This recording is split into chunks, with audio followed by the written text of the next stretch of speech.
Welcome to the 24-hour Salem's vlog? I mean, it could be a Salem's vlog, but welcome to the 24-hour Salem's Lot reading vlog.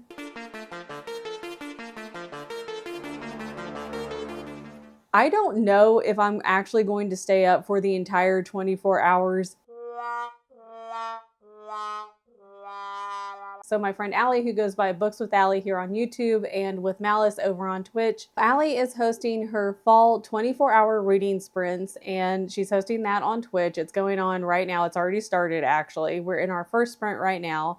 And the book for this 24-hour is Stephen King's Salem's Lot. I actually haven't started it yet. We're in our first sprint, but I'm eating breakfast right now. So we're going to start it in a second. However, I'm going to try to read the book for the whole 24 hours. We're already up to 32 hours because the 24-hour reading sprints is also a subathon, and we're already we've been past 32 hours.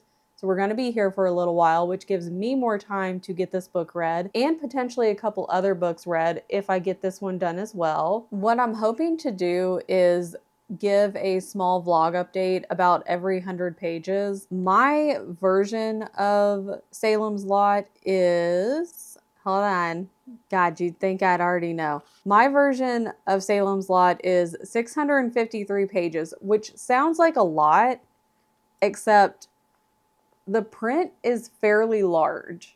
Like, that's a pretty decent sized print. So hopefully, I don't know how fast this one reads. So I'm not too concerned because that's a pretty decent sized font. We'll see how fast it reads. So if I update every 100-ish pages, that'll be, like 6 to 7 updates total. I've heard good things about Salem's Lot.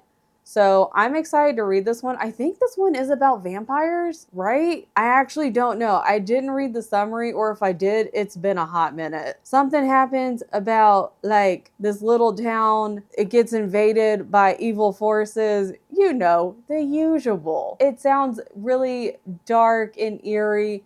Perfect time of year for that. So I'm excited. I've enjoyed the Stephen King books I've read so far. Even the weird shit like the Tommyknockers. And I don't think this is any sort of that type of level of weird. So it'll be different. I was gonna say a lot better, but I don't think that's fair. I think a lot of people actually might be like, no, it's actually a lot better.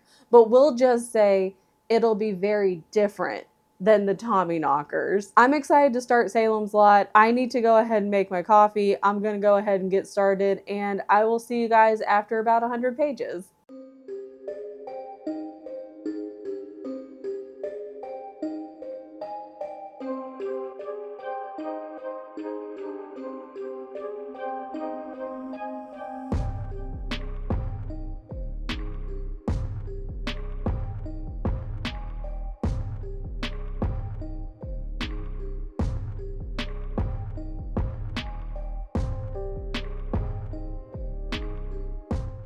I don't know if you can hear Tien. He's streaming right now, but I am 100 pages in. I'm about 102 pages, and so far not a lot's happened. It's a little bit of a mystery, as are the other few books I've read from Stephen King. We're in a small town. We've met some shitty people. We've met some just regular everyday people. We are just kind of going through the day.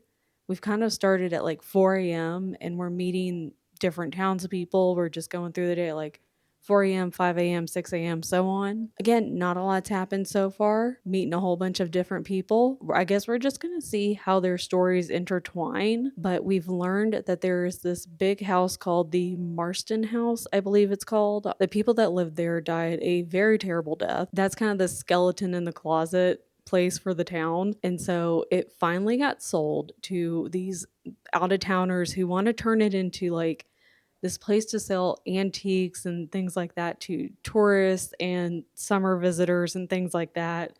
And the people in the town are like, okay, that's kind of weird, good luck, but sure. And that's all we really know right now. This big house that has this really violent, weird, scary history has been sold to these out-of-towners. Someone that lived there for 4 years when he was a kid. He's now like a kind of a famous writer. He's back in town writing a new book. He actually wanted to rent the Marston house so he could stay there and write his book, but then the guy was like, sorry, it got sold, so you can't stay there. And he's staying at the boarding house in town. So we have the writer who's probably going to end up being the main character. And I feel like the house is also going to be a main character in a way. We've met a lot of characters, but they're just going to be like, kind of like the Tommyknockers. We're meeting a whole bunch of people. They might all end up dead by the end of the book, either dead or not very important, because in the very beginning, we do have an article that we read that this particular town does end up as a ghost town. Most of the people have either they've left to go somewhere else or they've just disappeared. It's already put into place that this town is a ghost town in the future, and we're in the past right now as we're reading the book. I think the Marston house, can be counted as a main character. And then we have the writer, who is Ben Mears. He's obviously going to be a main character. And then Susan Norton, she meets Ben Mears and she's read a couple of his books and she's really enjoyed his books, and they end up going out on a date. And they've started talking and she's interested in him. He's interested in her. She's probably going to end up as a main character as well. I think they're the three people we really need to watch. And all of the other people we're getting introduced to right now might just be kind of like the Tommyknockers. Again, it's just we're getting introduced to the town. They'll probably either end up dead or just not there by the end of the book. But so far, not a lot going on, but that's okay. We're only 100 pages in and we still have like 550 pages to go. Okay, it's been like 12 hours and I've barely made any progress. It's been completely chaotic during the 24-hour subathon, which is also a sleepover, which is why I am in my cozy polar bear pajamas, which aren't very Halloween themed, but that's okay. They're still sleepover themed, and that's what matters. Anyways, I finally get to page 200, and not a whole lot has happened, which I think is kind of on brand for Stephen King, at least the books that I've read so far. We have had 2 kids go missing. They went missing for a little bit, but then we found one. One was still missing, and so they went searching for him. He's presumed dead. And then the other one went into delayed shock, and so they put him in the hospital. He recently died just like, I want to say like a couple of chapters ago. They were very young. I want to say they were like 9 and 12 years old.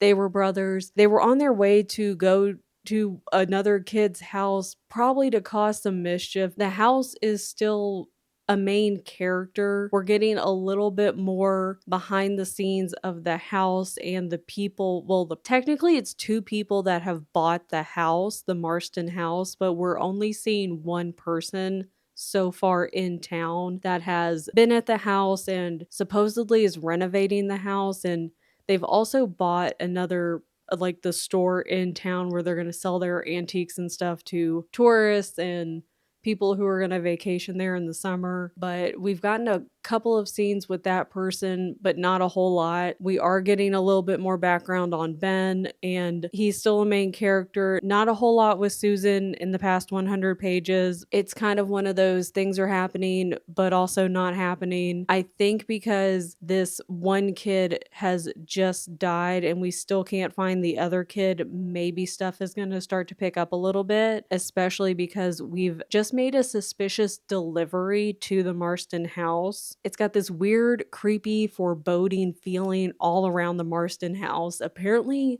the guy who owned it, he was in the mob or something, and everything he did was a front, and him and his wife retired to Jerusalem's lot, and there's a whole thing, and that's kind of the story that Ben is writing, and so that's all the research that he's been doing. We're also getting a little backstory about Ben's book as well. Hopefully we get a little more action. I'm gonna guess that we're really not gonna get a whole lot of anything really happening, maybe until, I'm gonna say, closer to page 500, because that kind of seems to be what happens with Stephen King's books, which I'm fine with. I'm still enjoying it, but I'm gonna guess that things really aren't gonna pick up dramatically until later in the book. But hopefully I can get more read. It's been so chaotic. and I've been so distracted. I've barely gotten anything read. And according to our sleepover subathon counter, it's been over 12 hours. I'm only on page 202. I'm hoping I can get to page 300 well within the next couple of hours because it is a pretty fast read. There are a lot of characters. There's a lot of information being thrown at you, kind of similar to the Tommyknockers. It's similar in the sense of like the two kids that went missing in the Tommyknockers, two kids that went missing in this one, a lot of townspeople that we're getting introduced to in the Tommyknockers, a lot of townspeople we're getting introduced to here as well. It is a pretty fast read. So if I can focus a little bit more, maybe I can get things read a little bit faster. So hopefully I will be back soon.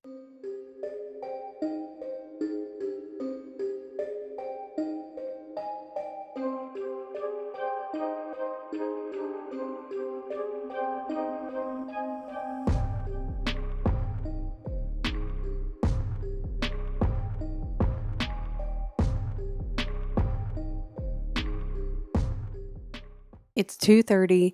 I just hit page 300 and Ben just got sent to the hospital because I didn't mention this. The girl Susan that he's kind of hitting it off with, and they started kind of semi-dating and not really dating, but kind of started seeing each other. She was originally dating this other guy named Floyd for like a year and a half, and then he didn't like that, and Floyd just showed up and like knocked him out, and Ben hit his head against the car, so he just got sent to the hospital, and that's where I just left off. So that's a whole thing that just happened. Also, another person just died a couple of chapters ago, and we think that the kid that died a little while back, the book is obviously about vampires. So the guy that bought Marston House, I think he's a vampire. The older boy that went into shock and then he died, I think maybe he didn't get turned into the vampire. Maybe his brother, the one that they can't find, maybe he got turned into the vampire. One of those two got turned into a vampire, or maybe both.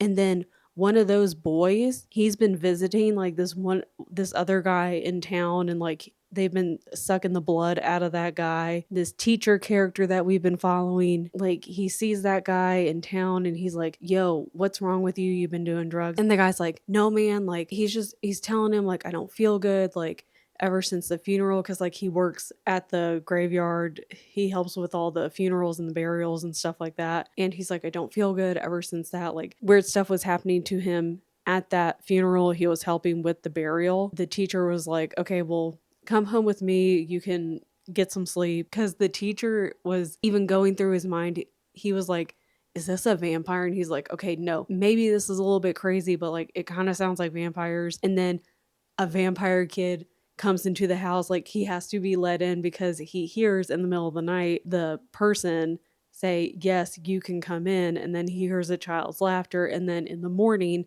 the guy is dead, except the marks on the guy's neck are gone. And apparently that's like vampire lore, because if the vampires are feeding off of you, there's marks on your neck, but then once you're dead, the marks are gone. I've never heard that, so that's interesting. But he also didn't look dead. He had color in his cheeks, which was also interesting. The teacher called Ben over. They had to kind of come up with a story. So things are really starting to go down. So things are happening. So I was thinking things weren't going to happen until like page 500, but things are happening a lot sooner, which is really cool. It's 2:30 in the morning and I'm only on page 300, but Ben's in the hospital and vampires are loose. So let's get to reading and see what happens next. I'm not to page 400 yet, but we just got introduced to the second guy, the partner, Mr. Barlow, who also bought the Marston house, and he's also really suspicious because he's also been away on a buying trip in New York. He's in town now. He's just as suspicious as the other guy. Floyd, the guy that Susan was seeing, he's now a vampire. Everybody's getting turned into a vampire. Everybody's dying, or we think they're dying, but they're actually getting turned into a vampire. So shit's going down left and right. And I don't know if I said this earlier, but Mike, the teacher, he's the one that called Ben over and was like, yo, this guy died in my house. And then Ben told Susan, and Ben was like, you gotta go see Mike because I'm in the hospital. He will tell you everything. So Susan goes to see Mike. I feel like this is like high school drama. It's like go tell so-and-so said this. Anyways, so Susan goes to see Mike, and then they hear something upstairs, and Mike is like, you keep talking, pretend like we're having a conversation, I'm gonna go upstairs. And he's been filling her in about the whole vampire theory, and she's still kind of on the fence about it. He goes upstairs, and lo and behold, it's the guy that they thought was dead. He's back because he's a vampire. He's come back to kill the teacher and or turn him into a vampire as well. But the teacher, Mike, is like, yo, get out of my house. I take back my invitation. And obviously he's a vampire, and so vampires gotta go. But then the teacher has a heart attack, so that sucks. So now Mike, the teacher, is also in the hospital. And I'm not at page 400 yet, but I just need to make an update because there's a lot of stuff happening. So I'll be back when I'm at page 400. Okay, bye.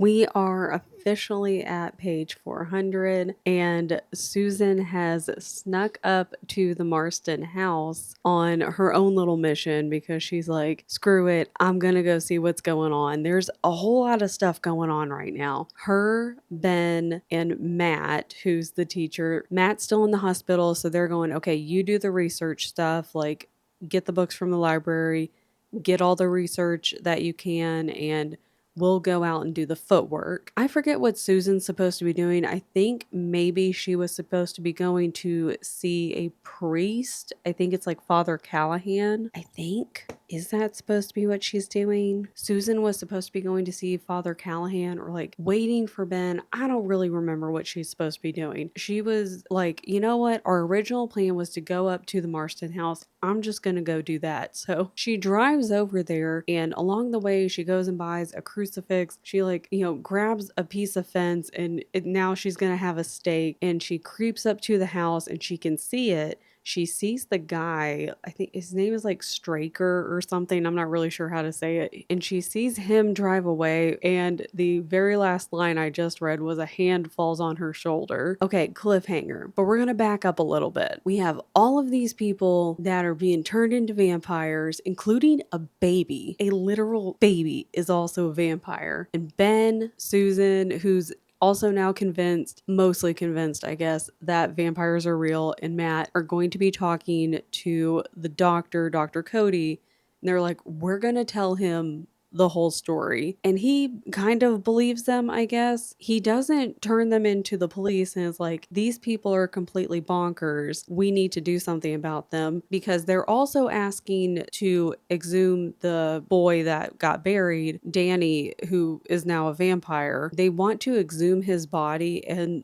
Dr. Cody he's ready to go along with it. And that's a pretty big ask. Ben and Dr. Cody, they are going to go to Danny's parents' house. Well, Danny's mom has now died. Danny's dad has been taken to a hospital because he's in shock. So now another person's dead. Well, she's not dead. We find out in these previous 100 pages that Danny was visiting her. She's also probably a vampire now. She's not dead. I made a couple of notes. I didn't really take a lot of notes because it's a 24-hour reading vlog. It's currently, oh my God, it's 6 a.m. When did that happen? Oh my God. Allie's been live for 21 hours. What is time? What is happening? Time is going by so quickly, but also it's like it doesn't exist. It's 6 a.m. We're just not going to look at the clock any longer. Back to the book. For the 24-hour reading vlog, I wasn't really sure how I wanted to handle it because I was like, I'm going to read the book and just kind of give updates as I go. I think it's mostly been Danny at the start, but now that there's more adult vampires, and they're like, hey, let me in. And so the adults were like, okay. The adults seem to be more easily hypnotized and more easily persuaded and swayed. One of the children that we meet early on, his name is Mark. Mark has like all of these well, they're not really action figures, but they're like monster figurines of like the Frankenstein monster and Dracula. It's like the Dr. Jekyll and Mr. Hyde, just a bunch of those kind of figurines. And he knows all the stories. And we see Mark, we have a scene with him, and Danny's outside his window and he's trying to get Mark to open the window and invite him in because vampires have to be invited in. And Danny's like, oh crap, I need to distract myself. I can't invite him in because he knows if I open that window and invite him in, I'm screwed. And so then he notices on one of his figurines, there's like a little cross. And so he's distracting himself until he notices the cross. He grabs the little cross and then he's like, okay, sure. He opens the window. He's like, yeah, sure, come on in. And then like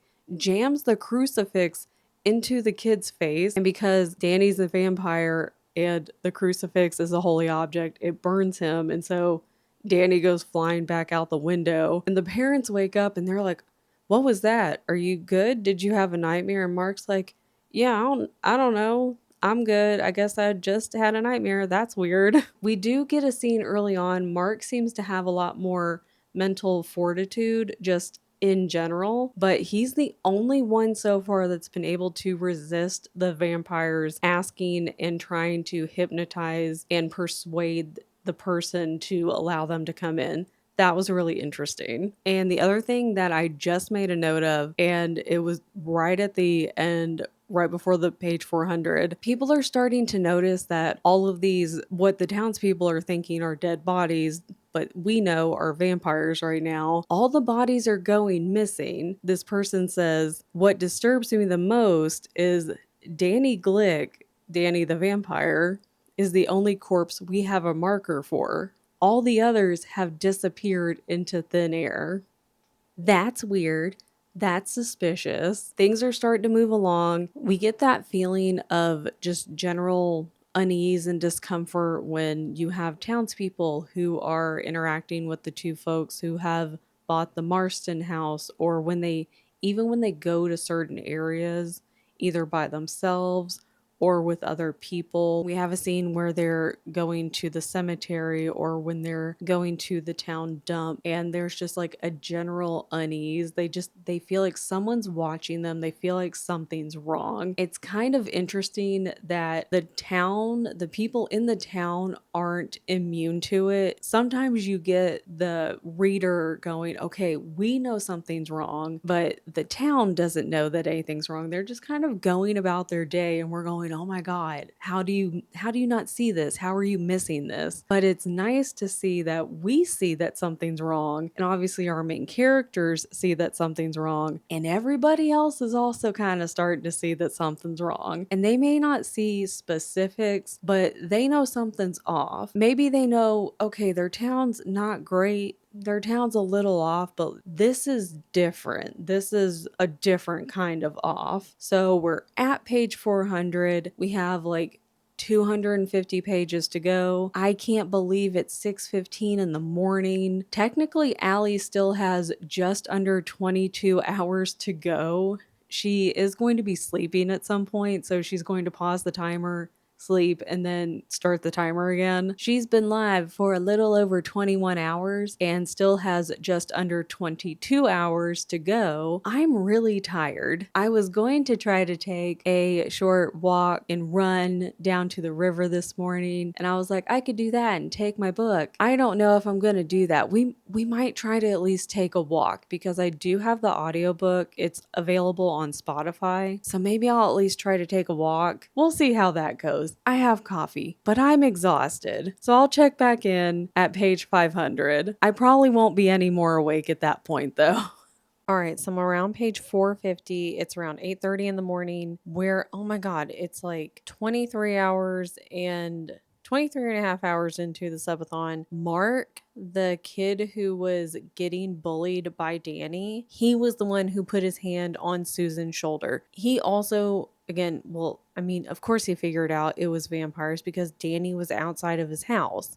So he was going to the Marston house. He was going to go and try to like stake the vampires. So he's teaming up with Susan and they're going to go and try to take out the vampires. They break into the house, but then of course they get caught, and the tall guy, like Straker, whatever his name is, he takes Susan and he puts her in the cellar. Is Tien awake? I don't know. I've been awake for so long. So Susan's in the cellar, and then he takes Mark and he puts him in the upstairs room. And the guy who owned the Marston house, he originally offed himself, and that's where he takes Mark, and he's basically going to try to kill Mark in the same way, which is like, that's real nasty. That's wild. But Mark, he's thinking of Houdini and how Houdini would always like get out of the different tricks of like the different boxes, and how he would always get tied up and stuff like that. He manages to get out of the ropes that he's been tied up in, and there's like an old cot bed. So Mark like breaks off the foot of the bed, and so Straker comes back in, sees that Mark isn't there, and Mark basically beats him over the head with the foot of the bed. And then he's like, okay, well, I'm gonna go and rescue Susan now. He runs to the top of the cellar stairs, takes like 3 steps down, and he yells for Susan. She sounds a little bit disoriented, and she kind of calls out to Mark, but then kind of fades to black, and he responds and says like, I know your name, it's Barlow. And Barlow's like, hey, come on down, basically. Mark books it out of there. He heads home. So Barlow is apparently like king of the vampires. He's a bigger player than I thought he was, because Barlow was in cahoots with the guy who originally owned the Marston house. I'm not done yet though. We're only on page 450. I'm really tired at this point though. Also, in this next little chapter, Susan's a vampire now. I'll check back in. More at 9. Actually, that's probably soon. It's 8:37.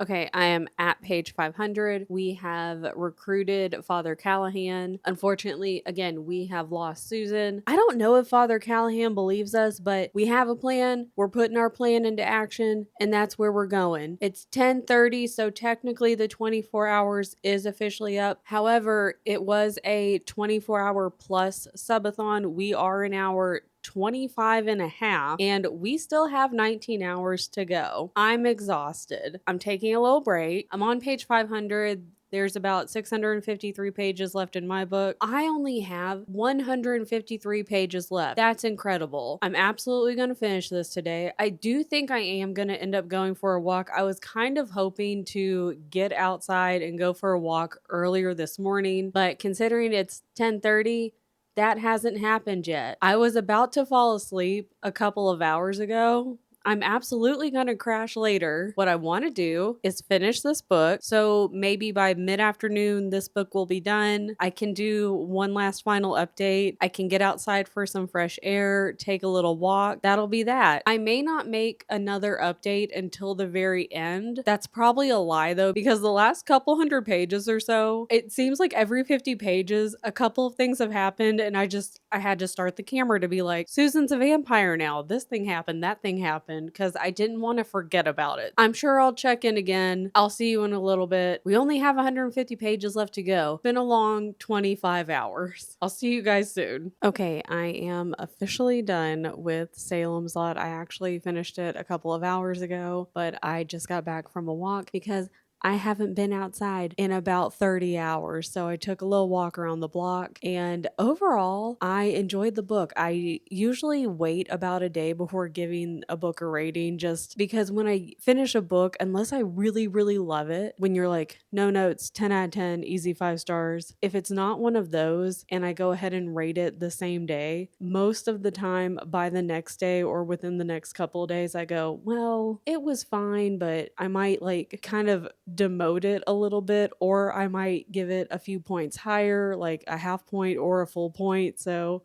I do like to wait a day, but I'm thinking if I had to give it a range right now, I would say it's probably going to hover around a 4. Overall, I had a good time. It's about vampires. It was fun. I did want to say about the 2 boys when I was like, oh, these 2 kids were bullying Mark. That was wrong. There's a lot of characters. true to form, like Stephen King books, there are a lot of characters. When it's like small town, here's 1,000 different characters. So I did get some of the characters confused. Those two kids that I was talking about, Danny and his brother, they were not the ones that were bullying Mark. That was incorrect. That's my fault. So please disregard that. But also, true to form for Stephen King books, we did lose more people, more of the main characters in the end. I am so shocked. I'm sure you are too. But I did enjoy it. It was a good time. The ending was just kind of, I think it was good. It was pretty neutral. And I don't know if that was just because it was, I would have thought either way it was a neutral ending, or because I've been up for 30 hours. Not really sure, but I enjoyed it. It was a good time. It was people fighting vampires taking over a town. So that was the reason why the town became a ghost town. It wasn't just because people are leaving for like a better job or for school or like, disappearing and we don't know why. It's because they were becoming vampires or because they were getting killed by the vampires. So I thought that was a nice little twist. Like, it kind of wraps it up a little bit. You go, oh, okay, I see. It's not the typical ghost town of, oh, these, people way back when they settle the town and then maybe they find a natural resource and they mine it and use it and sell it. And then once it's used up, they go, okay, well, there's nothing left for us here, and they move on. It's because they were all either turned into vampires or they were killed by them, and that's why they were turned into a ghost town. So that was a nice little kind of twist to it. But I think this is gonna hover around the probably 4-star rating. It may dip a little bit under the 4-star rating and may go a little bit higher. I don't think it's gonna be a 5-star.